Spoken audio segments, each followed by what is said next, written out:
السلام عليكم.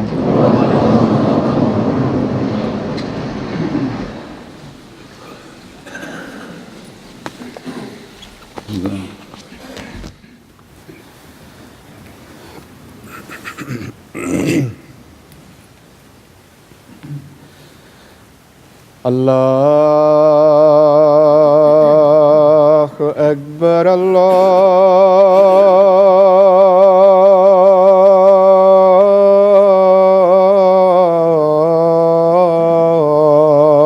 الله أكبر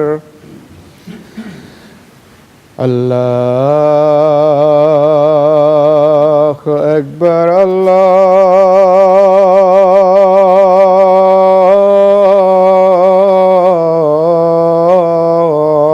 الله أكبر.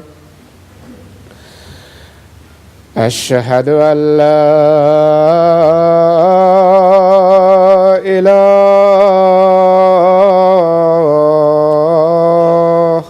إلا الله. أشهد أن لا إله إلا الله. أشهد أن محمدًا رسول الله.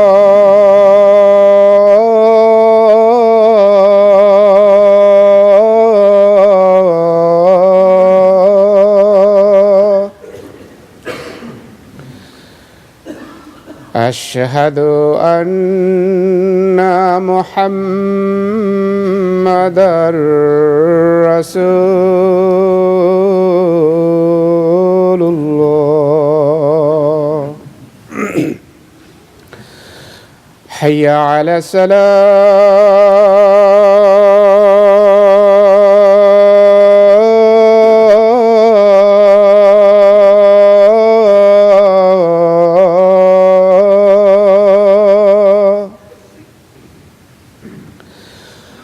حي على الصلاة.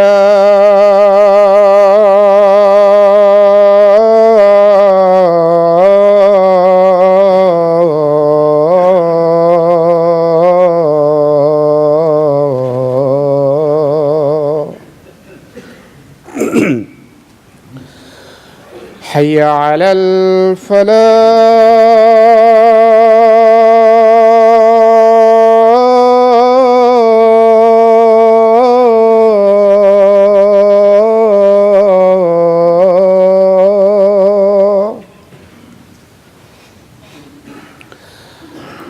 حي على الفلاح.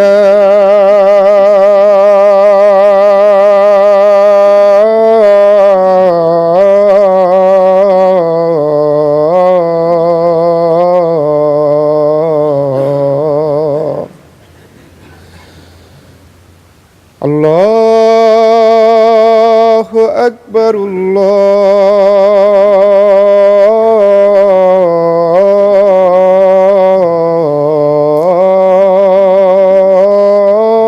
الله أكبر. لا إله إلا الله.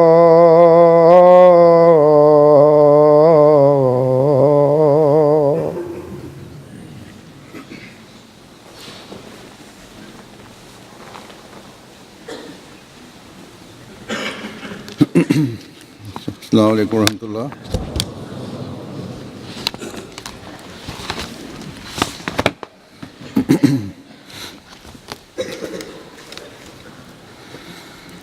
أشهد أن لا إله إلا الله وحده لا شريك له وأشهد أن محمدًا عبده ورسوله. أما بعد فأعوذ بالله من الشيطان الرجيم. بسم الله الرحمن الرحيم الحمد لله رب العالمين الرحمن الرحيم مالك يوم الدين إياك نعبد وإياك نستعين اهدنا الصراط المستقيم صراط الذين أنعمت عليهم غير المغضوب عليهم ولا الضالين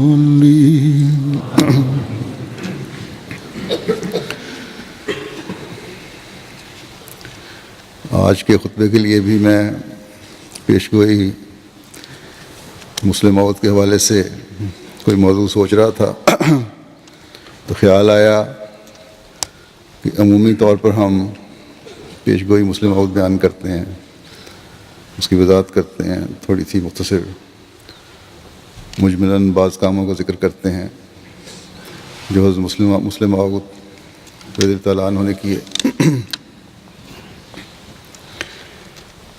اللہ تعالیٰ نے آپ کو جو خدا داد علم، ذہانت اور فراست عطا فرمائی تھی، اس کے بہت سے پہلو ہیں۔ خلافت سے پہلے بھی آپ کی تحریرات اور تقریریں علم و معرفت سے بھری ہوئی ہیں۔ آپ کی کتب، تقریریں اور مضامین انوار العلوم کے نام سے جو کتاب ہے مختلف جلدوں میں چھپی ہوئی ہیں۔ اب تک 23 جلدیں اس کی شائع ہو چکی ہیں اور ہر جلد 600 سے اوپر صفحات پر مشتمل ہے۔ مزید بھی انشاءاللہ چھپیں گی، یہ مکمل نہیں ہوئی۔ اسی طرح آپ کے خطبات جمعہ ہیں، یہ بھی بہت سے ہیں، جس کی 24 جلدیں شائع ہو چکی ہیں، اور یہ بھی اسی طرح ہر جلد جو ہے 600 سے زائد صفحات پر مشتمل ہے۔ ابھی 1942-43 تک کی جلدیں چھپی ہیں خطبات کی، مزید انشاءاللہ چھپیں گی جیسا کہ میں نے کہا۔ فضل عمر فاؤنڈیشن جو آپ کے کام کو، خطبات کو، تقاریر کو جمع کرنے کے لیے، پھیلانے کے لیے بنائی گئی تھی، وہ ان تقاریر اور مضامین وغیرہ کے ترجمے بھی مختلف زبانوں میں کروا رہی ہے، اور انشاءاللہ تعالی انگریزی میں تو شاید جلد ہی مہیا ہو جائیں، بعض کتابوں کے کچھ موجود بھی ہیں، اور پھر باقی زبانوں میں بھی ہوں گے۔ کچھ عربی میں بھی ترجمے ہو چکے ہیں اور شائع بھی ہو چکے ہیں۔ میرا خیال ہے زیادہ تر کام عربی میں ہوا ہے اردو کے بعد۔ ہمارے مختلف ممالک کے جامعات کے طلباء بھی ان کے ترجمے کر رہے ہیں۔ مقالہ جو شاید پاس کرنے کے لکھا جاتا ہے تو ان کو بھی ان کتب کے ترجمے کرنے کے لیے دیا گیا ہے۔ تو بہرحال ایک خزانہ ہے جو آپ نے اپنی زندگی اور 52 سالہ دور خلافت میں جماعت کو دیا، لیکن اس کی اشاعت چند ہزار کی تعداد میں ہوتی ہے۔ جو اب آپ خریدتے ہیں وہ بھی شاید ہی تفصیل سے پڑھتے ہوں، اور پھر اب لاکھوں نوآبائین اور نئی نسل ایسی ہے جو اردو میں نہ پڑھ سکتی ہے، نہ ان کی زبان میں انہیں مہیا ہے۔ جو مہیا ہے وہ بھی جیسا کہ میں نے کہا بہت تھوڑی تعداد میں ہے۔ اس لیے نئی نسل کی اکثریت اور نومبائین کو آپ کے انداز تحریر و تقریر کا پتہ ہی نہیں، نہ ہی آپ کے علم و معرفت کا کچھ اندازہ ہے،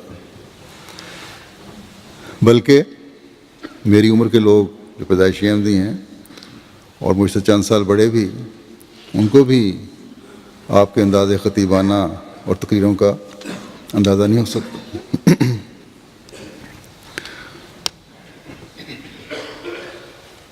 اگر ہم یہ مجموعے اور خزانے پڑھیں تو تبھی ہم آپ کی علمی وسعت اور اللہ تعالیٰ کی طرف سے علوم ظاہری و باطنی سے پور کیے جانے کا جو پیش گوئی تھی اس کا اندازہ کر سکتے ہیں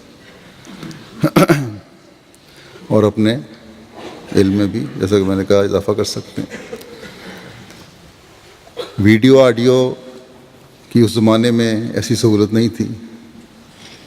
جو ایک دو تقریریں تھیں لوپ پہ ریکارڈنگ ہوتی تھی آخری سالوں میں آپ کے دور خلافت کے، وہ بھی ریکارڈنگ جو کی گئی وہ بھی امتداد زمانہ سے وقت گزرنے کے ساتھ ساتھ کافی حد تک اس کی آواز میں وہ اتنی اچھی نہیں رہی،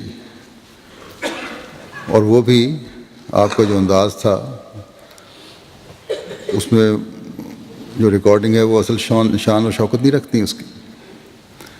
بہرحال یہ شکر ہے کہ تحریرات کا، تقاریر کا، خطبات کا کام کا ریکارڈ کافی حد تک موجود ہے۔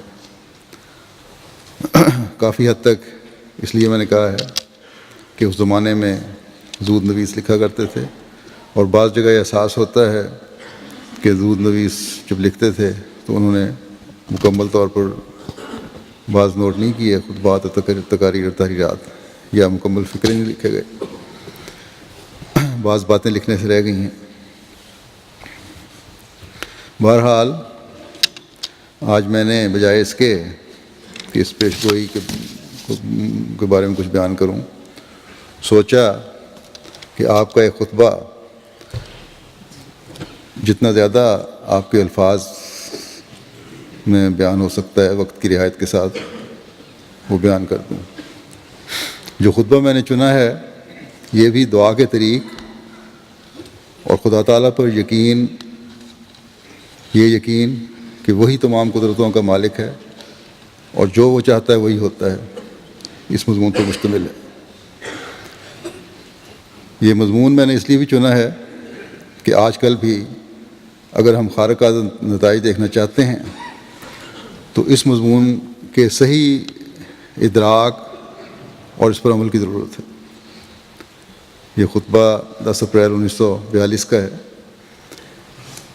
شروع آپ نے اس طرح فرمایا کہ میں نے احباب کو متواتر دعاؤں کی طرف توجہ دلائی ہے، اور اب جو دوستوں کی طرف سے رکے اور خطوط ملتے ہیں ان سے پتہ چلتا ہے کہ جماعت کے ایک حصے میں موجودہ زمانہ فتن کے لیے دعا کی تحریک پائی جاتی ہے، مگر ایک حصے کی دعا کافی نہیں۔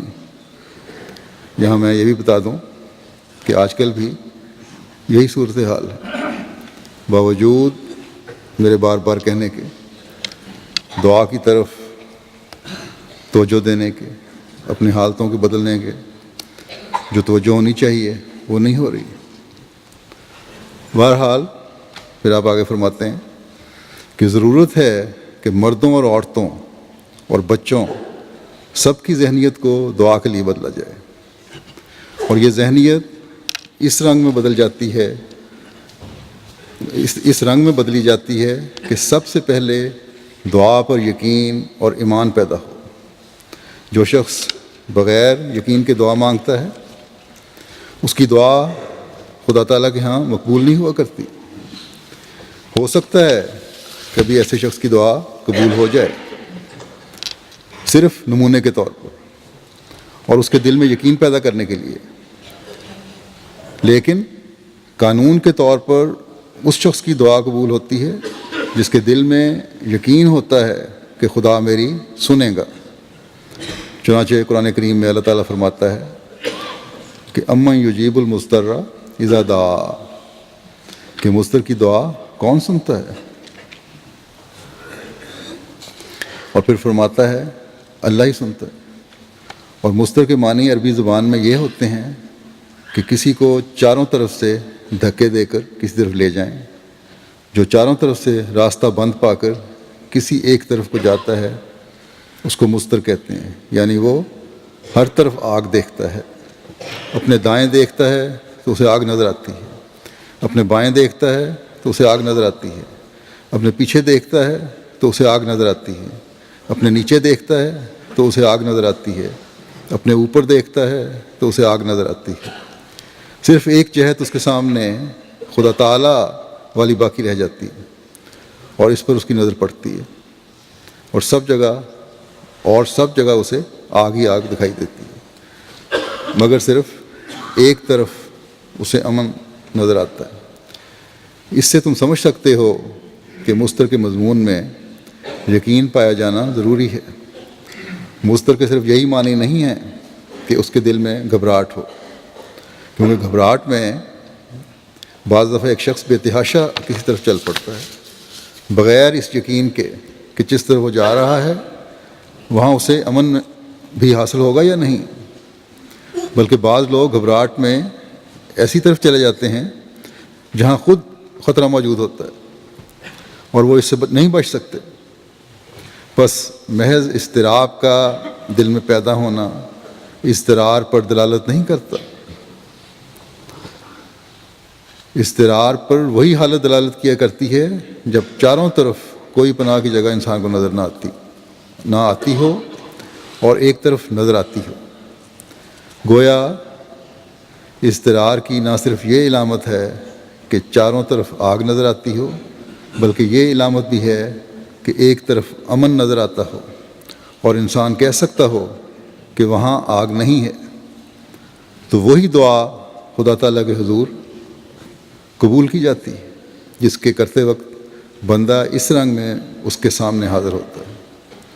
اسے یقین ہوتا ہے کہ سوائے خدا کے میرے لیے اور کوئی پناہ کی جگہ نہیں۔ یہی وہ مضطر کی حالت ہے جسے رسول کریم صلی اللہ علیہ وسلم نے ان الفاظ میں ادا فرمایا ہے کہ لا ملجا ولا منجا منک الا الیک، کہ اے خدا لا ملجا ولا منجا منک، تیرے عذاب اور تیری طرف سے آنے والے ابتلاؤں سے کوئی پناہ کی جگہ نہیں، کوئی خوف کی جگہ نہیں، سوائے اس کے کہ میں سب طرف سے مایوس ہو کر اور آنکھیں بند کر کے تیری طرف آ جاؤں۔ تو لا ملجا ولا منجا والی جو حالت ہے یہی اضطرار کی کیفیت ہے۔ اور جب خدا نے قرآن میں کہا کہ امن یجیب المضطر اذا دعا،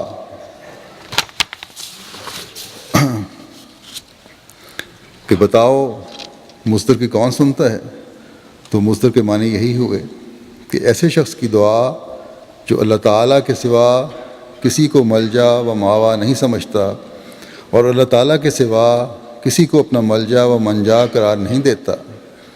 اور اس آیت میں کہ امن یجیب المضطر اذا دعا،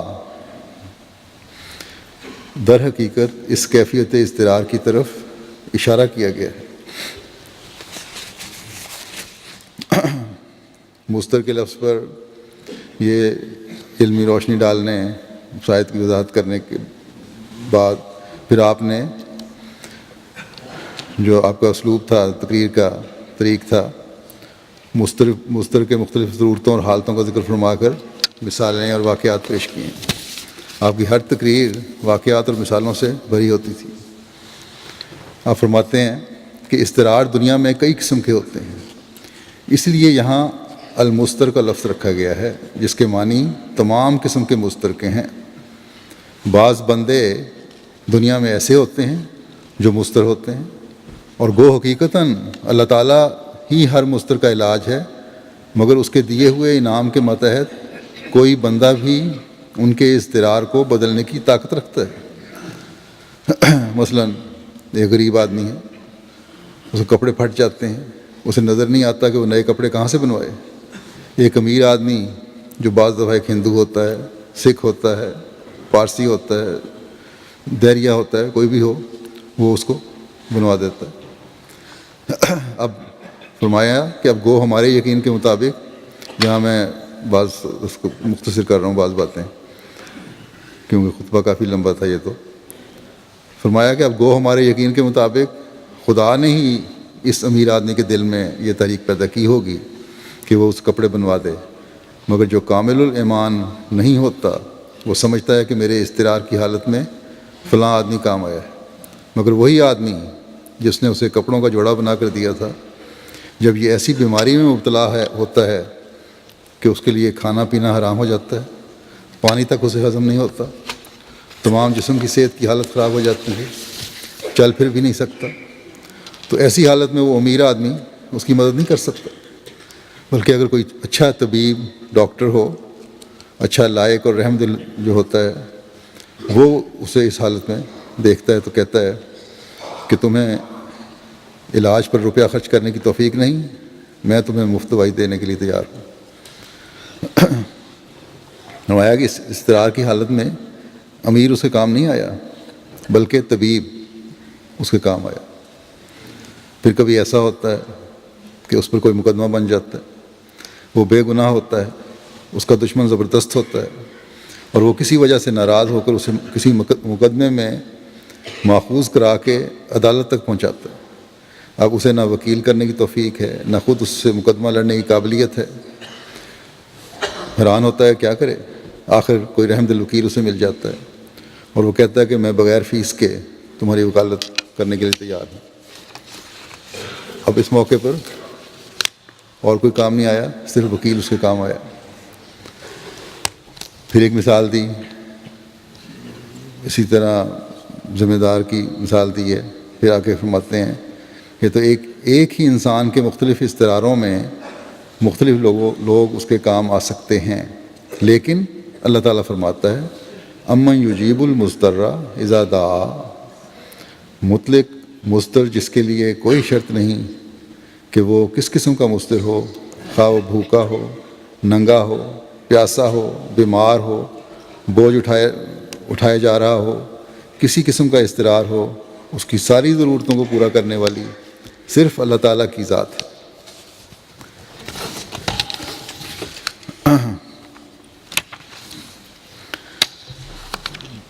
پھر فرمایا، کچھ حصہ میں چھوڑ رہا ہوں، کہ ہر قسم کے مضطرین کی ضرورتیں پوری کرنے والی خدا کی ہی ذات ہوتی ہے۔ انسان کے اضطرار کی ہزاروں حالتیں ہوتی ہیں، بھلا ان حالتوں میں تو کوئی بادشاہ بھی کسی کام نہیں آ سکتا۔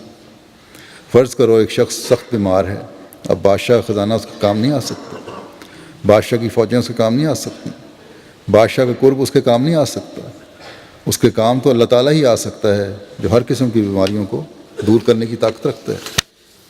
یا ایک جنگل میں گزرنے والا شخص جس پر بھیڑیا یا شیر اچانک جھپٹ کر حملہ کر دیتا ہے، وہ چاہے بادشاہ کا کتنا ہی منہ چڑھا ہو یا بادشاہ کا بیٹا ہی ہو کیوں نہ ہو، بادشاہ اسے کیا کام آ سکتا ہے۔ فرمایا جنگل میں وہ تنہا جا رہا ہوتا ہے کہ شیر، چیتا یا بھیڑیا اس کے سامنے آ جاتا ہے، ایسی حالت میں وہاں اللہ تعالیٰ کی ذات ہی ہے جو کام آتی ہے، کوئی انسان کام نہیں آ سکتا۔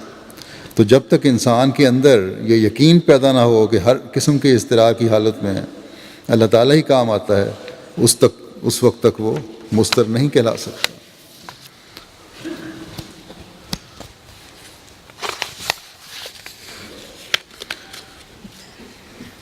یہ اس زمانے کی بات ہے جب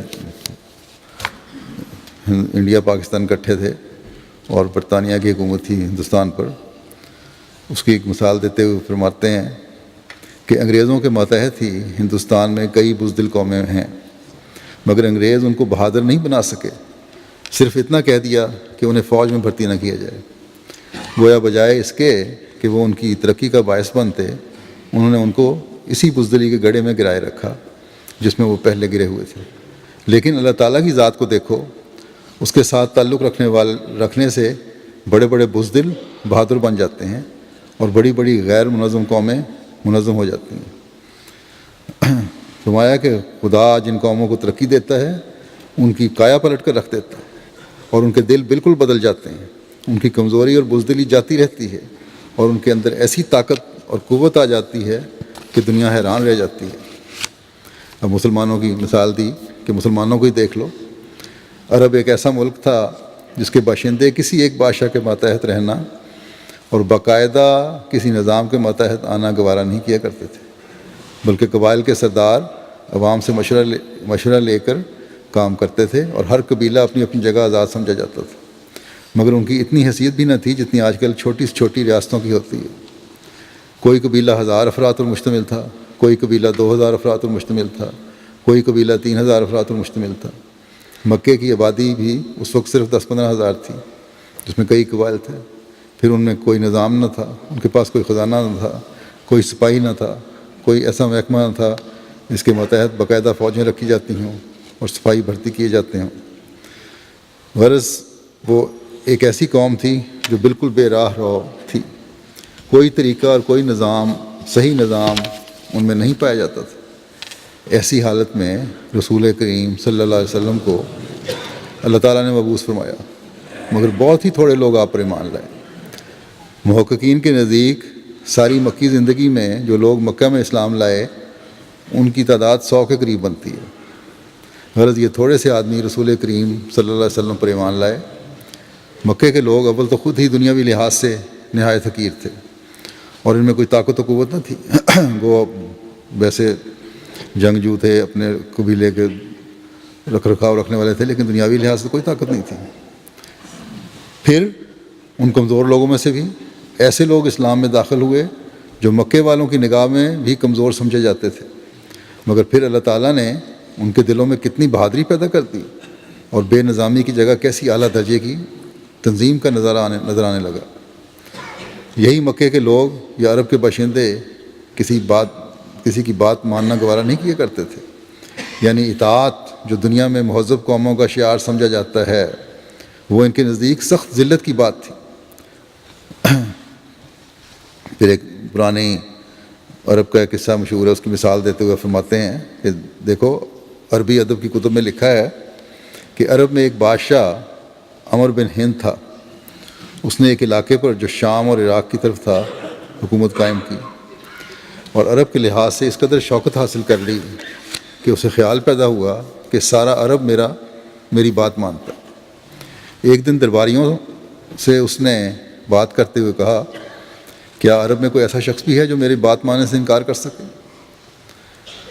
انہوں نے کہا کہ ایک شخص عمر بن کلثوم ہے جو اپنے قبیلے کا سردار ہے، ہمارے خیال میں وہ ایسا شخص ہے جو آپ کی اطاعت نہیں کرے گا۔ اس نے کہا بہت اچھا، میں اس کی تصدیق کرنے کے لیے اسے بلواتا ہوں۔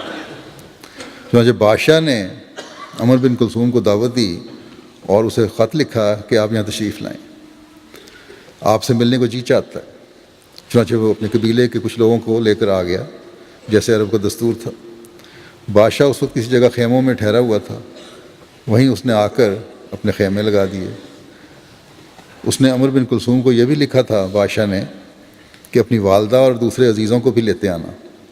چنانچہ وہ اس کے مطابق اپنی والدہ کو بھی لے آیا۔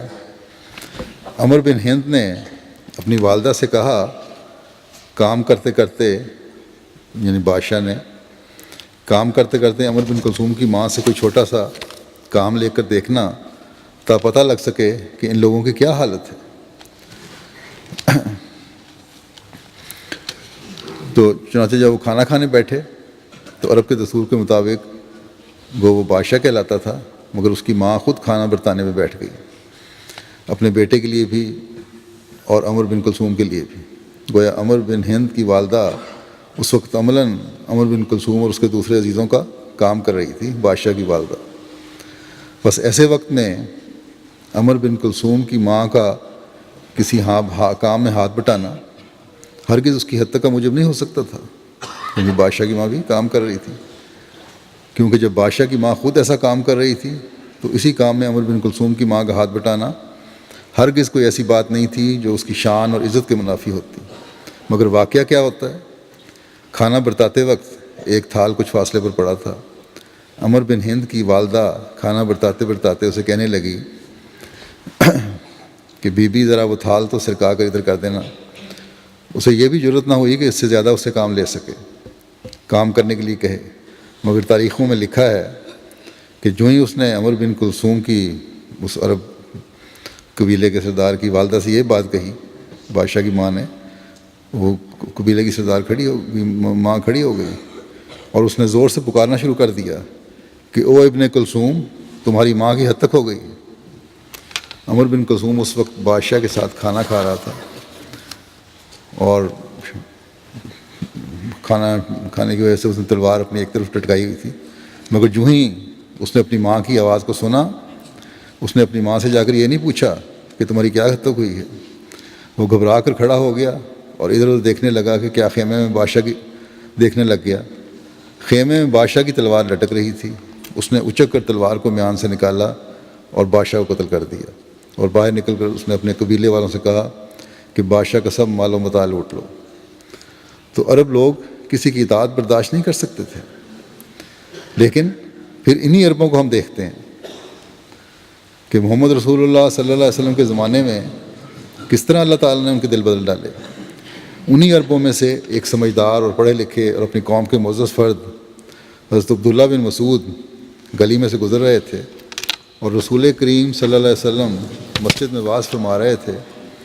وہ اسی واعظ کو سننے کے لیے مسجد کی طرف جا رہے تھے۔ وہاں کسی وجہ سے لوگوں کو جب وہاں حضرت صلی اللہ علیہ وسلم نے فرمایا کہ لوگ بیٹھ جائیں مسجد میں، تو آپ کیونکہ رستے میں تھے، جا رہے تھے، آپ نے آواز سنی، آپ بھی بیٹھ گئے اور بچوں کی طرح گھسر گھسر کر انہوں نے مسجد کی طرف جانا شروع کر دیا۔ کوئی دوست جو پاس سے گزرا، اس نے کہا کہ عبداللہ بن مسعود، یہ تم نے کیا مزے کا خیز حرکت شروع کر دی ہے کہ زمین پر بیٹھے بیٹھے چل رہے ہو، سیدھی طرح کیوں نہیں چلتے؟ انہوں نے کہا کہ اصل بات یہ ہے کہ مجھے محمد رسول اللہ صلی اللہ علیہ وسلم کی آواز آئی تھی کہ بیٹھ جاؤ۔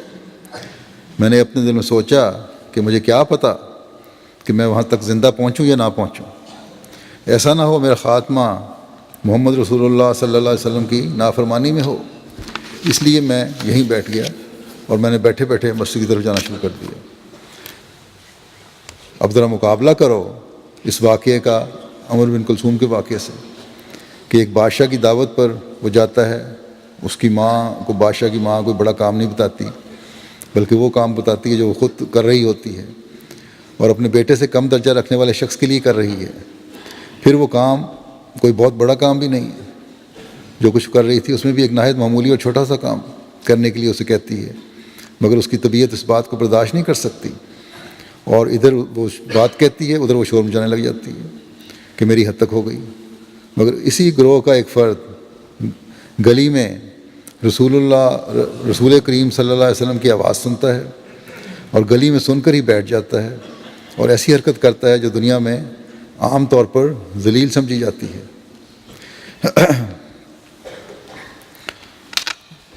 پھر لکھتے ہیں کہ تم یقیناً اسے پاگل سمجھو گے، مگر صحابہ کی یہ حالت تھی کہ وہ اپنے آپ کو پاگل ہی کر بیٹھے تھے محمد صلی اللہ علیہ وسلم کی اطاعت میں، کیونکہ وہ سمجھتے تھے کہ محمد صلی اللہ علیہ وسلم کی اطاعت خدا کی اطاعت ہے۔ پھر آگے وہ لکھتے ہیں مسلم موعود کہ پھر مدینے کے لوگ لڑائی کے کام میں نہایت ادنا اور ذلیل سمجھے جاتے تھے، جیسے ہمارے ملک میں بعض قومیں لڑائی کے فن کی حل نہیں سمجھی جاتی۔ مدینے کے لوگ بے شک مالدار تھے اور وہ اچھے ذمہ دار تھے، مگر جیسے ہمارے ملک میں بعض قومیں بعض پیشوں کی وجہ سے ذلیل سمجھی جاتی ہیں، اسی طرح وہ ذلیل سمجھے جاتے تھے کیونکہ وہ کھیتی باڑی کیا کرتے تھے، اور کھیتی باڑی کو عرب لوگ پسند نہیں کرتے تھے۔ عرب لوگ اس بات پر ناز کرتے تھے کہ ان کے پاس اتنے گھوڑے ہیں، اتنے اونٹ ہیں، وہ اس طرح ڈاکے مارتے ہیں، اس طرح لوگوں پر حملے کرتے ہیں، مگر مدینے کے لوگ ایک گاؤں میں بستے اور کھیتی باڑی کیا کرتے تھے۔ وہ نہ ڈاکہ مارتے تھے، نہ اونٹ اور گھوڑے کثرت سے رکھ سکتے تھے، کیونکہ اگر وہ اونٹ گھوڑے رکھتے تو کھلاتے کہاں سے۔ اس لیے وہ دوسرے عربوں کی نگاہ میں نسبتاً ادنا سمجھے جاتے تھے۔ عرب کے لوگ تو ان کے متعلق کہا کرتے تھے کہ وہ تو سبزی ترکاری بونے والے ہیں۔ اس میں کیا شبہ ہے کہ جو لوگ طرفوں میں پڑ جائیں، یعنی اسودگی وغیرہ میں پڑ جائیں، باغات بنا لیں، کھیتی باڑی میں مشغول ہو جائیں اور مال و دولت جمع کرنے میں لگ جائیں، انہوں نے کیا لڑنا ہے؟ اور وہ تو کئی پشتوں سے نسلاً بعد نسلاً یہی کام کرتے چلے آ رہے تھے، اس لیے وہ لڑائی کے قابل نہیں سمجھے جاتے تھے۔ فرماتے ہیں کہ عرب کی نگاہ میں مدینہ کے لوگ کمزور سمجھے جاتے تھے، اور حقارت سے وہ ان کے متعلق کہا کرتے تھے کہ یہ تو کھیتی باڑی کرنے والے لوگ ہیں۔ مگر انہی لوگوں کو دیکھو کہ رسول کریم صلی اللہ علیہ وسلم کے ساتھ تعلق پیدا کرنے کے بعد ان میں کتنا بڑا عظیم الشان فرق پیدا ہو گیا کہ وہی سبزی ترکاری بونے اور کھیتی باڑی کرنے والے لوگ دنیا کے بہترین سپاہی بن گئے۔ بدر کے موقع پر مکے کے بڑے بڑے سردار جمع تھے اور وہ خیال کرتے تھے کہ آج مسلمانوں کا خاتمہ کر دیں گے۔ اس دن 1000 تجربہ کار سپاہی جو 20 لڑائیاں دیکھ چکا تھا اور جن کا دن رات کا شغل لڑائیوں میں شامل ہونا اور دشمنوں پر تلوار چلانا تھا، مسلمانوں کے مقابلے میں صف آ رہا تھے، اور مسلمان صرف 313 تھے۔ بعض تاریخوں میں لکھا ہے کہ ان 313 مسلمانوں میں سے بعض کے پاس تلواریں تک نہ تھیں اور وہ لاٹھیاں لائے ہوئے تھے۔ ایسی بے سر و سامانی کی حالت میں جب رسول کریم صلی اللہ علیہ وسلم جنگ کے لیے چلے تو 2 انصاری لڑکے بضد ہو گئے کہ ہم نے بھی ساتھ چلنا ہے۔ آخر رسول کریم صلی اللہ علیہ وسلم ان کو ساتھ چلنے کی اجازت دے دی۔ حضرت عبد الرحمن بن عوف جو نہایت ہی بہادر اور تجربہ کار سپاہی تھے، کہتے ہیں کہ اس دن ہمارے دلوں کے ولولے کوئی شخص نہیں جان سکتا تھا۔ ہم سمجھتے تھے کہ آج جب کہ خدا نے ہمیں لڑنے کی اجازت دے دی ہے، ہم مکے والوں سے ان مظالم کا بدلہ لیں گے جو انہوں نے ہم پر کیے۔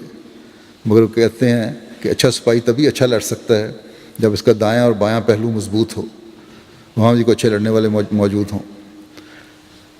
جب وہ حملہ کرے اور دشمنوں کی صفوں میں گھس جائے تو وہ دونوں اس کی پشت کو دشمنوں کے حملے سے محفوظ رکھیں۔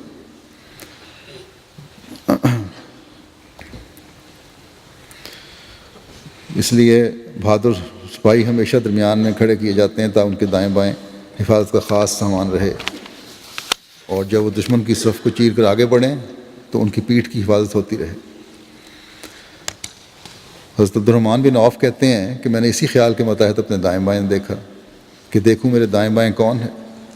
کہتے ہیں میری جو نظر پڑی تو میں نے دیکھا وہی 2 انصاری لڑکے 15 سال کی عمر کے میرے دائیں بائیں کھڑے تھے۔ اول تو یہ مدینہ کے رہنے والے ہیں، مجھے کہتے ہیں مجھے خیال ہوا، دل بیٹھ گیا، جہاں کے لوگ لڑائی کے فن سے ناشنا ہیں۔ پھر یہ 15 سال کے لڑکے، انہوں نے میری کیا حفاظت کرنی ہے؟ آج میرے دل کے جوش کی جو حالت ہے وہ دل میں ہی رہے گی اور میں اپنی حسرت نہیں نکال سکوں گا۔ تو بہرحال اس کا خلاصہ بیان کر دیتا ہوں۔ کہتے ہیں کہ میں نے یہ خیال آ رہا تھا کہ میرے دل میں کہ مجھے دائیں طرف سے میرے پہلو میں کونی لگی۔ میں نے مڑ کر اس لڑکے کی طرف دیکھا کہ مجھے کیا کہنا چاہتا ہے۔ وہ اپنا منہ میرے کان کے قریب لایا اور اس نے آہستگی سے مجھے کہا کہ چچا وہ ابو جہل کون سا ہے جو رسول کریم صلی اللہ علیہ وسلم کو دکھ دیا کرتا تھا؟ میرا دل چاہتا ہے آج اسے بدلا لوں۔ ابھی کہتے ہیں میں اس کا جواب دے نہیں تھا تو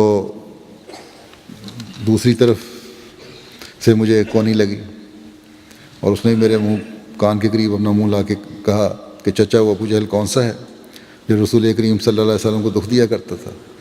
میرا دل چاہتا ہے کہ آج اس سے بدلا لوں۔ اب کہتے ہیں کہ میرے دل میں یہ خیال نہیں آیا کہ ابو جہل جو سردار ہے اور لشکر کے درمیان میں ہے، اس کے بڑے کونا جنگجو قسم کے لوگ ساتھ کھڑے ہوں گے اس کے، کہ اس کو تک میں پہنچوں اور قتل کروں، لیکن ان بچوں کو یہ خیال آ گیا۔ بہرحال کہتے ہیں میں نے اشارہ کیا اور دونوں بچوں کی خواہش تھی کہ میں اس نعمت کو بجا لاؤں، یعنی یہ انعام مجھے ہی ملے کہ میں ابو جہل کو قتل کرنے والا بنوں۔ مگر ان کو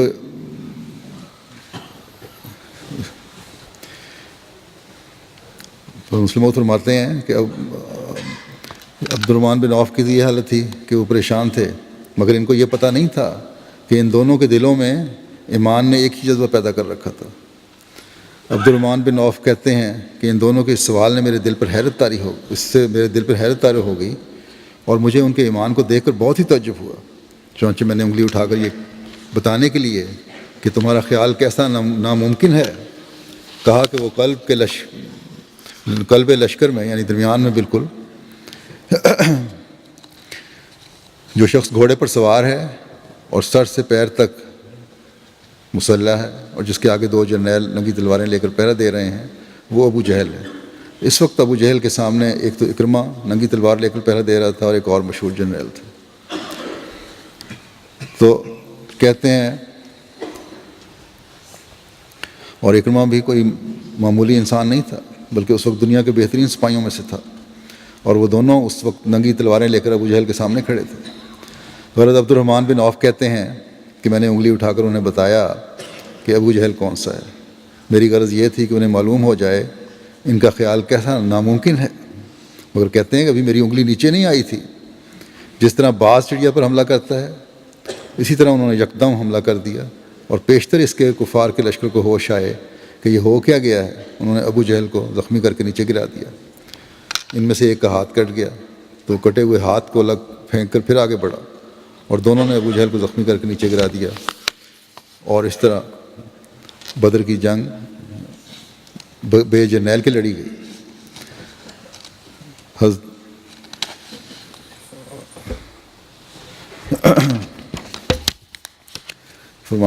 فرمایا کہ دیکھو وہ قوم جو اتنی ذلیل سمجھی جاتی تھی کہ اس کے افراد کو لڑائی کے قابل ہی خیال نہیں کیا جاتا تھا، محمد صلی اللہ علیہ وسلم پر ایمان لانے کے طفیل ان میں کتنا تغیر پیدا ہوا کہ ابو جہل مرتا ہے تو اس حسرت کے ساتھ کہ مجھے مدینے کے 2 لڑکوں نے مارا۔ وہ کہتا ہے مرنے کی پرواہ نہیں، سپاہی لڑائی مرا ہی کرتے ہیں، مجھے حسرت اور افسوس ہے تو یہ کہ مدینے کے 2 لڑکوں نے مجھے مارا۔ گویا وہ لوگ جنہیں عرب سپاہی تک نہیں سمجھتے تھے جب محمد صلی اللہ علیہ وسلم پر ایمان لائے تو خدا جس کے قبضے میں دل ہیں اور جو کمزور کو قوی بنانے کی طاقت رکھتا ہے، اس نے ان کو ایسا بہادر اور جری بنا دیا کہ ایک تجربہ کار جرنیل جس بات کو ناممکن سمجھتا تھا، خدا نے وہ کام اس قوم کے 2 بچوں کے ہاتھ سے کروا دیا۔ پھر عرب لوگوں کے اندر اس قدر غیرت ہوا کرتی تھی کہ وہ غیرت میں اپنی ہر چیز کو قربان کرنے کے لیے تیار ہو جاتے تھے، مگر دیکھو پھر کس طرح خدا نے ان کے دل بدل ڈالے اور ان کے دلوں سے جھوٹی غیرت کا احساس تک جاتا رہا۔ اور وہ واقعہ پھر آپ نے بیان فرمایا اس شخص کا جو ایک لڑکی سے شادی کرنا چاہتا تھا، اور اس کے باپ کے پاس گیا، اس نے کہا مجھے لڑکی دکھا دو۔ اس نے کہا نہیں، لڑکی نہیں میں دکھا سکتا۔ وہ رسول کریم صلی اللہ علیہ وسلم کے پاس گیا اور کہنے لگا یا رسول اللہ، میں ایک لڑکی سے شادی کرنا چاہتا ہوں مگر اس کا باپ لڑکی کی شکل مجھے نہیں دکھاتا۔ رسول کریم صلی اللہ علیہ وسلم نے فرمایا وہ غلطی کرتا ہے، اسے لڑکی دکھا دینی چاہیے۔ وہ پھر اس کے پاس پہنچا اور کہنے لگا تم نے انکار کیا تھا اور کہا تھا میں لڑکی نہیں دکھاتا، میں نے اس بارے میں رسول کریم صلی اللہ علیہ وسلم سے پوچھا ہے اور آپ نے فرمایا ہے کہ نکاح کے موقع پر لڑکی کو دیکھ لینا جائز ہے۔ باپ کہنے لگا جائز ہوگا مگر میں تمہیں نہیں دکھاتا۔ اپنی غیرت دکھائی اس نے، تم کسی اور جگہ رشتہ کر لو۔ لڑکی اندر بیٹھی ہوئی یہ باتیں سن رہی تھی، جو ہی اس نے یہ بات سنی وہ فوراً ننگے منہ باہر نکل آئی اور کہنے لگی کہ باپ آپ کیا کہتے ہیں؟ جب محمد رسول اللہ صلی اللہ علیہ وسلم کہتے ہیں کہ لڑکی کو نکاح سے قبل دیکھ لینا جائز ہے تو آپ کو اس سے کیا انکار ہو سکتا ہے؟ پھر وہ اس نوجوان سے کہنے لگی لو میں تمہارے سامنے کھڑی ہوں، مجھے دیکھ لو۔ اس نوجوان نے کہا مجھے دیکھنے کی ضرورت نہیں، مجھے ایسی لڑکی پسند ہے جو خدا اور اس کے رسول کی ایسی فرمانبردار ہے۔ تو دیکھو کس طرح اہل عرب کے قلوب کو بظاہر دنیاوی عزتیں قربان کرنے کے لیے رسول کریم صلی اللہ علیہ وسلم نے تیار کر دیا کہ ان کے مد نظر سوائے اس کے اور کوئی بات نہ رہی کہ خدا اور اس کے رسول کا کیا حکم ہے۔ تو قلوب کو دنیا کی کوئی حکومت نہیں بدل سکتی، قلوب کو اللہ تعالیٰ ہی بدلتا ہے۔ بزدل بہادر بن جاتے ہیں خدا کے حکم کے ماتحت، اور بہادر بزدل بن جاتے ہیں خدا کے حکم کے ماتحت۔ کنجوس سخی بن جاتے ہیں خدا کے حکم کے ماتحت، اور سخی کنجوس بن جاتے ہیں خدا کے حکم کے ماتحت۔ جاہل عالم بن جاتے ہیں خدا کے حکم کے ماتحت، اور عالم جاہل بن جاتے ہیں خدا کے حکم کے ماتحت۔ جب خدا کسی قوم کے متعلق حکم دیتا ہے کہ اس کو مٹا ڈالو تو اس کے عالم جاہل ہو جاتے ہیں، اس کے بہادر بزدل ہو جاتے ہیں، اس کے سخی کنجوس ہو جاتے ہیں اور اس کے طاقتور کمزور ہو جاتے ہیں۔ مگر جب خدا کسی قوم کے متعلق فیصلہ کرتا ہے کہ اسے بڑھایا جائے تو اس کے کمزور بہادر بن جاتے ہیں، اس کے جاہل عالم بن جاتے ہیں، اس کے بخیل سخی بن جاتے ہیں اور اس کے بیوقوف عقل مند بن جاتے ہیں۔ اپنی زندگیوں میں اس قسم کی کئی مثالیں دیکھی ہیں۔ فرماتے ہیں کہ احمدیوں میں بھی ہم نے دیکھا ہے کہ ایک شخص اخلاص کے ساتھ احمدی ہوتا ہے، وہ ان پڑھ اور جاہل ہوتا ہے، مگر احمدی ہوتے ہی اس کی زبان اس طرح کھل جاتی ہے کہ بڑے بڑے مولوی اس کے ساتھ بات کرنے سے گھبرانے اور کترانے لگ جاتے ہیں۔ مگر ہم نے یہ بھی دیکھا ہے کہ بعض علم والے آدمی ہماری جماعت میں داخل ہوتے ہیں، مگر چونکہ ان کے دلوں میں احمدیت کے متعلق اخلاص نہیں ہوتا، اس لیے وہ اسی طرح جاہل رہتے ہیں جس طرح غیر احمدی ہونے کی حالت میں علم دین سے جاہل ہوا کرتے تھے، جس سے صاف پتہ لگتا ہے کہ ہمارا علم ذاتی نہیں بلکہ خدا کا دیا ہوا علم ہے، ہماری بہادری اپنی نہیں بلکہ خدا کی دی ہوئی بہادری ہے، ہماری قربانیاں اپنی نہیں بلکہ خدا کی دی ہوئی توفیق کا نتیجہ ہیں۔ اگر وہ خدا کی دی ہوئی بہادری نہ ہوتی، اگر وہ خدا کا دیا ہوا علم نہ ہوتا، اگر وہ خدا کی دی ہوئی جرت نہ ہوتی تو اس کا اخلاص سے کیا تعلق ہوتا؟ پھر تو عادات سے اور محنت سے اور ذاتی جدوجہد اور کوشش سے ہی اس کا تعلق ہوتا۔ حالانکہ ہم دیکھتے ہیں کہ دنیاوی لوگ جو دنیاوی حالت سے ان باتوں سے بالکل نابلد ہوتے ہیں، مگر ان کے دلوں میں اخلاص ہوتا ہے۔ پھر آپ نے مثال دی ہے، اس کا خلاصہ بیان کر دیتا ہوں۔ پیرا ایک شخص ہوا کرتا تھا جو حضرت مسیح علیہ الصلوۃ والسلام کا خادم تھا، بڑی موٹی عقل کا آدمی تھا، سمجھ نہیں سکتا تھا کہ احمدیت کیا چیز ہے۔ حضرت مسیح علیہ السلام سے اس کا ذاتی لگاؤ تھا، اس کے والدین اس کو چھوڑ گئے تھے، بیمار تھا، علاج کرانے کے لیے حضرت مسیح علیہ السلام کے پاس۔ حضرت مسیح علیہ الصلوۃ والسلام نے اس کا علاج کیا، ٹھیک ہو گیا، اور وہ ڈیوڑی پہ پڑا رہتا تھا۔ اس کے رشتہ دار جو واپس آئے لینے کے لیے، انہوں نے کہا نہیں، اب جس نے میرا علاج کیا تھا میں تو اس کے پاس ہی رہوں گا، تمہارے ساتھ نہیں جانا۔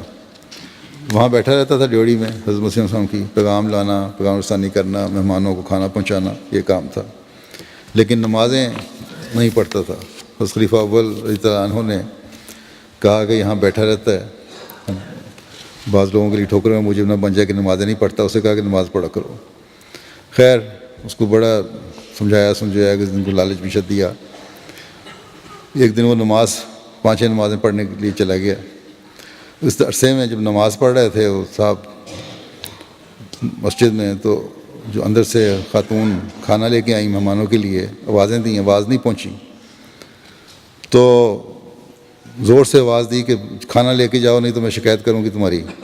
اس وقت نماز ہو رہی تھی، اتحیات میں بیٹھے ہوئے تھے، تشہد میں بیٹھے ہوئے تھے سارے، تو وہیں سے بیٹھے بیٹھے مسجد کو جو اونچی آواز دی تو پہنچ گئی پیر صاحب کو۔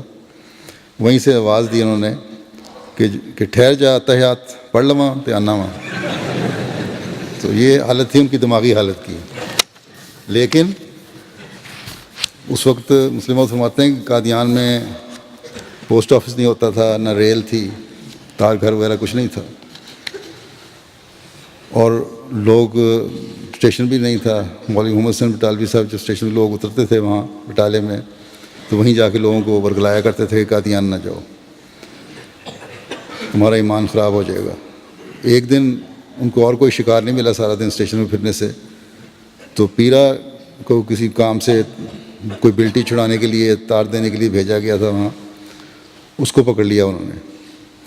وہ کہنے لگے کہ پیرے تیرا تو ایمان خراب ہو گیا، مرزا صاحب کافر اور دجال ہیں نعوذ باللہ، تو اپنی عاقبت ان کے پیچھے لگ کر کیوں خراب کرتا ہے؟ پیرا ان کی باتیں سنتا رہا۔ انہوں نے اس سے پوچھا، جب ساری باتیں کر لیں تو پھر پیرے سے پوچھا کہ بتاؤ میری باتیں کیسی ہیں؟ پیرا کہنے لگا مولوی صاحب میں تو ان پڑھ اور جاہل ہوں، مجھے نہ علم ہے اور نہ مسئلے سمجھ سکتا ہوں، لیکن ایک بات ہے جو میں بھی سمجھتا ہوں، اور وہ یہ کہ میں سال سے بیلٹیاں لینے اور تاریں دینے کے لیے یہاں آتا ہوں، اور میں دیکھتا ہوں کہ آپ ہمیشہ اسٹیشن پر آ کر لوگوں کو قادیان جانے سے منع کرتے ہیں۔ آپ کی اب تک شاید اس کوشش میں کتنی جوتیاں گھس گئی ہوں گی، مگر مولوی صاحب پھر بھی آپ کی کوئی نہیں سنتا، اور مرزا صاحب قادیان میں بیٹھے ہیں اور پھر بھی لوگ ان کی طرف کھینچے چلے جاتے ہیں۔ آخر کوئی بات تو ہے جس کی وجہ سے یہ فرق ہے۔ تو دیکھو یہ کیسا لطیف اور صحیح جواب ہے. اس کو کوئی دلیل نہیں آتی تھی, کوئی کچھ نہیں آتی تھی, لیکن یہ قدرتی جواب تھا جو اللہ تعالیٰ نے پیرے کو سکھایا, جس کی نماز کی حالت میں نے بتائی آپ کو. تو فرمایا تو اللہ تعالیٰ اپنے بندوں اور اپنے ساتھ تعلق رکھنے والوں کو بعض دفعہ ایسی باتیں سمجھا دیتا ہے کہ انسان کی عقل دنگ ہو جاتی ہے, کیونکہ اس کے پاس یعنی اللہ تعالیٰ کے پاس سارے سامان ہیں, اور جس چیز کی کمی ہو وہ اس کے پاس موجود ہوتی ہے. عقل کی کمی ہو تو اس کے پاس موجود ہے, جرت کی کمی ہو تو اس کے پاس موجود ہے, سخاوت کی کمی ہو تو اس کے پاس موجود ہے, صحت کی کمی ہو تو اس کے پاس موجود ہے, عزت کی کمی ہو تو اس کے پاس موجود ہے, مال کی کمی ہو تو اس کے پاس موجود ہے. غرض ہر چیز کے خزانے اس کے پاس موجود ہیں, اور وہ اپنے بندوں کو ان خزانوں میں سے ایسے رنگ میں حصہ دیتا ہے کہ انسان حیران ہو جاتا ہے.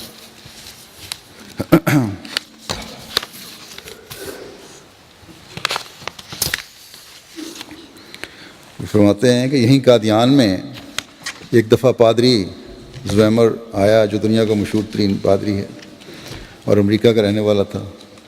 وہاں ایک بہت بڑے تبلیغی رسالے کا ایڈیٹر بھی تھا, اور یوں ساری دنیا کی عیسائی تبلیغی سوسائٹیوں میں ایک نمایاں مقام رکھتا تھا. اس نے قادیان کا بھی ذکر سنا ہوا تھا. جب وہ ہندوستان میں آیا تو اور مقامات کو دیکھنے کے بعد وہ قادیان آیا. اس کے ساتھ ایک اور پادری کا گارڈن نامی بھی تھا. ڈاکٹر خلیفہ رشید الدین صاحب مرحوم اس وقت زندہ تھے. انہوں نے اسے قادیان کے تمام مقامات دکھائے, مگر پادری صاحب اپنے نیشتنی سے باز نہیں آ سکے. ان دنوں قادیان میں ابھی ٹاؤن کمیٹی قائم نہیں بنی تھی, اور گلیوں میں بہت گند پڑا رہتا تھا. پادری زویمر باتوں باتوں میں ہنس کر کہنے لگا کہ ہم نے قادیان بھی دیکھ لیا اور نئے مسیح کے گاؤں کی صفائی بھی دیکھ لی. ڈاکٹر خلیفہ رشید صاحب سے ہنس کر کہنے لگے, پادری صاحب ابھی پہلے مسیح کی حکومت ہندوستان پر ہے, اور یہ اس کی صفائی کا نمونہ ہے. نئے مسیح کی حکومت قائم نہیں ہوئی. اس پر وہ شرمندہ ہوا. پھر مسلمان فرماتے ہیں کہ انہوں نے مجھے پیغام بھیجا کہ ہم ملنا چاہتے ہیں. طبیعت میری ٹھیک نہیں تھی, بہرحال کہتے ہیں میں مل لیا. پادری زویمر کہنے لگے کہ میں 1-2 سوال کرنا چاہتا ہوں.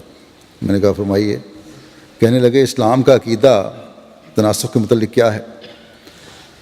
آیا وہ اس مسئلے کو مانتا ہے یا اس کا انکار کرتا ہے؟ جو ہی اس نے یہ سوال کیا, اللہ تعالیٰ نے میرے دل میں ڈال دیا کہ اس کا سوال سے منشا یہ ہے کہ تم جو مسیح موعود کو مسیح ناصری کا بروز اور اس کا مثیل کہتے ہو, تو آیا اس سے یہ مطلب ہے کہ مسیح ناصری کی روح ان میں آ گئی ہے؟ اگر یہی مطلب ہے تو یہ تناسخ ہوا, اور تناسخ کا عقیدہ قرآن کریم کے خلاف ہے.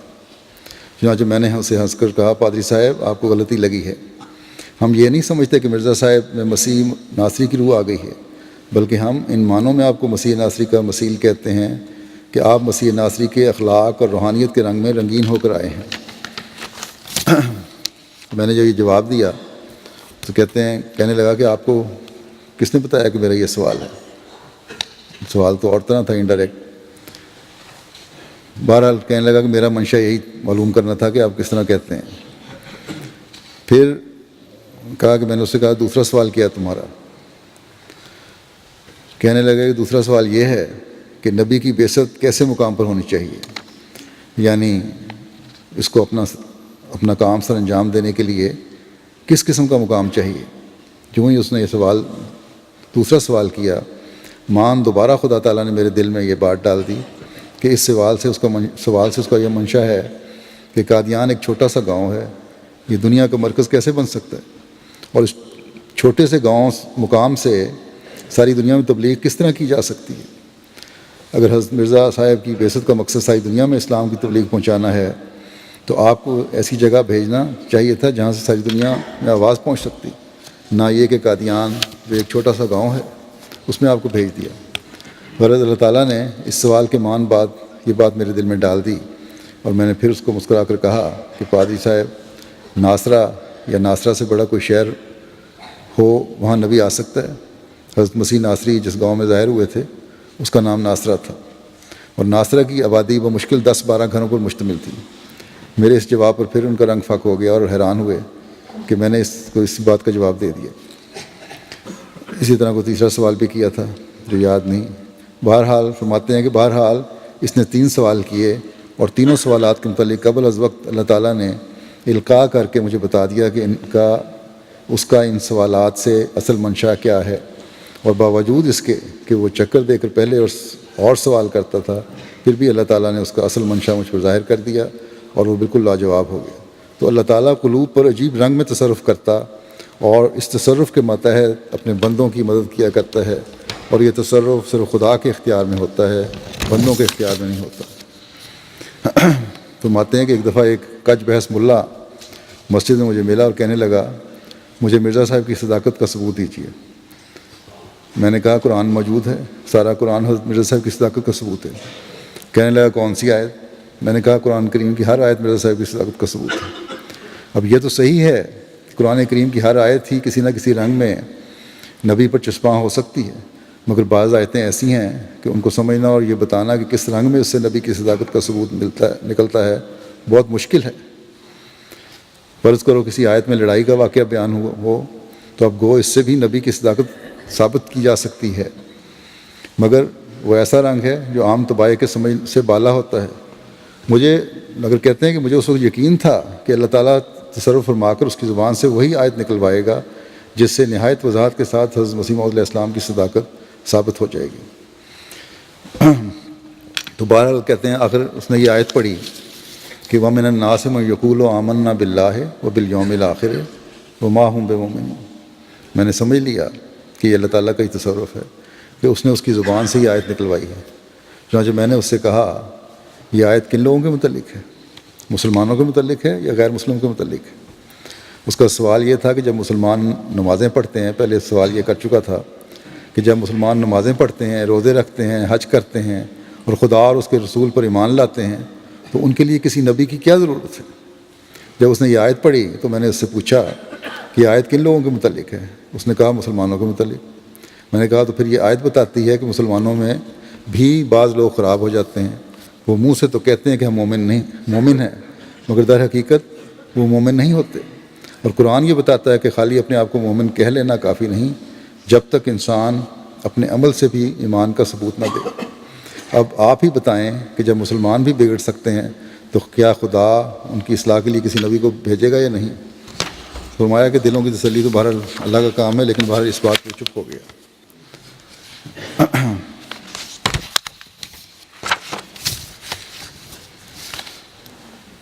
چھوڑتا ہوں. پھر آپ فرماتے ہیں آخر میں تو اللہ تعالیٰ کی طرف سے ہی سب کچھ آتا ہے، انسانی طاقت کچھ نہیں کر سکتی.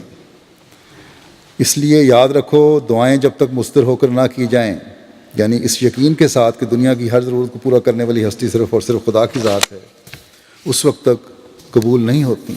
بے شک دنیا میں ایسے لوگ موجود ہیں جو گو خدا کے دیے ہوئے میں سے دیتے ہیں، مگر بہرحال وہ انسان کو کپڑا ہی دے سکتے ہیں.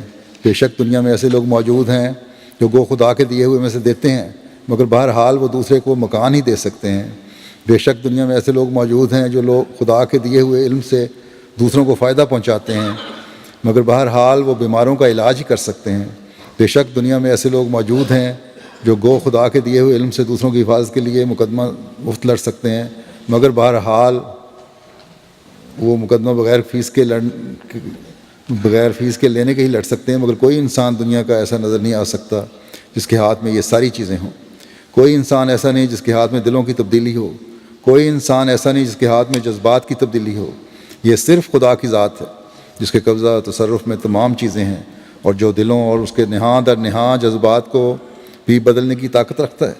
بس جب تک مضطر ہو کر دعا نہ کی جائے اور جب تک چاروں طرف سے مایوس ہو کر اور خدا پر کامل ایمان رکھ کر دعا نہ کی جائے اس وقت تک دعا قبول نہیں ہوتی. لیکن جب اس رنگ میں دعا کی جائے تو وہ خدا کے عرش پر ضرور پہنچتی ہے اور قبول ہو کر رہتی ہے. تو یہ آپ کے انداز کی ابتدائی جھلکیاں تھیں،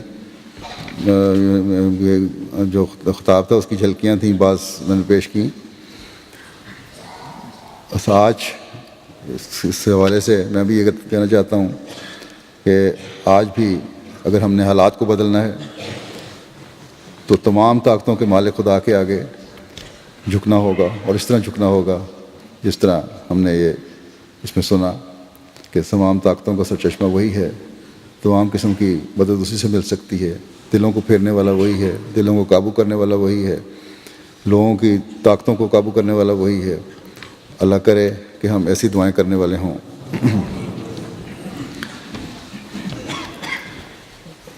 آج یہاں ہمارے ایک بڑے مخلص کارکن جو شعبہ ضیافت یو کے میں کام کرتے تھے اور پہلے جرمنی میں بھی بڑا لمبا عرصہ کرتے رہے کام، کرم عظیم صاحب، ان کا جنازہ خیال تھا کہ ان کی وفات ہوگی 2-3 دن پہلے، انا للہ و انا الیہ راجعون۔ جنازہ ان کا ہونا تھا لیکن کیونکہ سرٹیفکیٹ وغیرہ کی میں دقت تھی ابھی حاصل کرنے میں، یہ جنازہ نہیں ہو سکا۔ اللہ تعالیٰ ان کے درجات بلند فرمائے۔ 1-2 دن تک جنازہ انشاءاللہ ہو جائے گا مسجد فضل میں، جب بھی وہاں سے ان کی نعش وہاں سے ہسپتال سے ساری قانونی کارروائیاں کرنے کے بعد مل جائے گی۔ تو بہرحال یہ بہت فدائی کارکن تھے، مخلص تھے، وفادار تھے، ہر ایک کا درد رکھنے والے تھے، خدمت خلق کے جذبے سے سرچار تھے۔ اللہ تعالیٰ ان کے درجات بلند فرمائے۔ اور ان کے بچے سارے ابھی زیر تعلیم ہیں، 3 بچے ہیں، 2 بیٹیاں 1 بیٹا، اور بڑے اخلاص والے ہیں۔ اللہ تعالیٰ ان کو بھی اپنے حفظ و امان میں رکھے، ان کی اہلیہ کو بھی صبر و حوصلہ دے، اور ان بچوں کا بھی تو اپنے ایسا ہاتھ رکھے کہ ان کو ان کے باپ کی کمی جو ہے وہ اللہ تعالیٰ اپنے فضل سے ہی پورا فرماتا رہے۔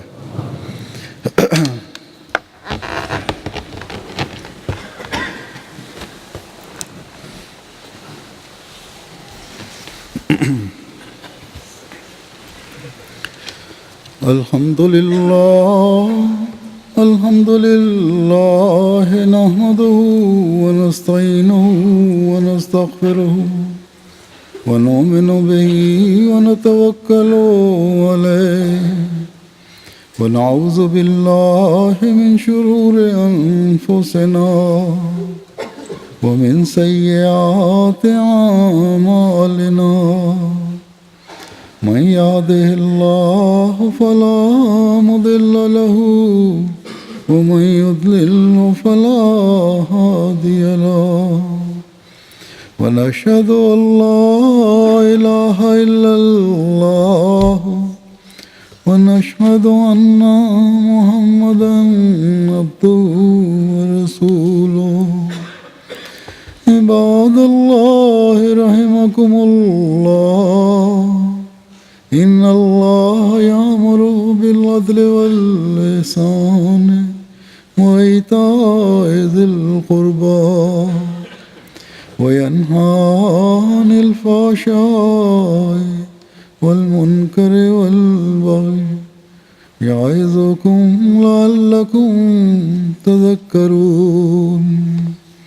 اذكروا الله يذكركم وادعوه يستجب لكم ولذكر الله أكبر۔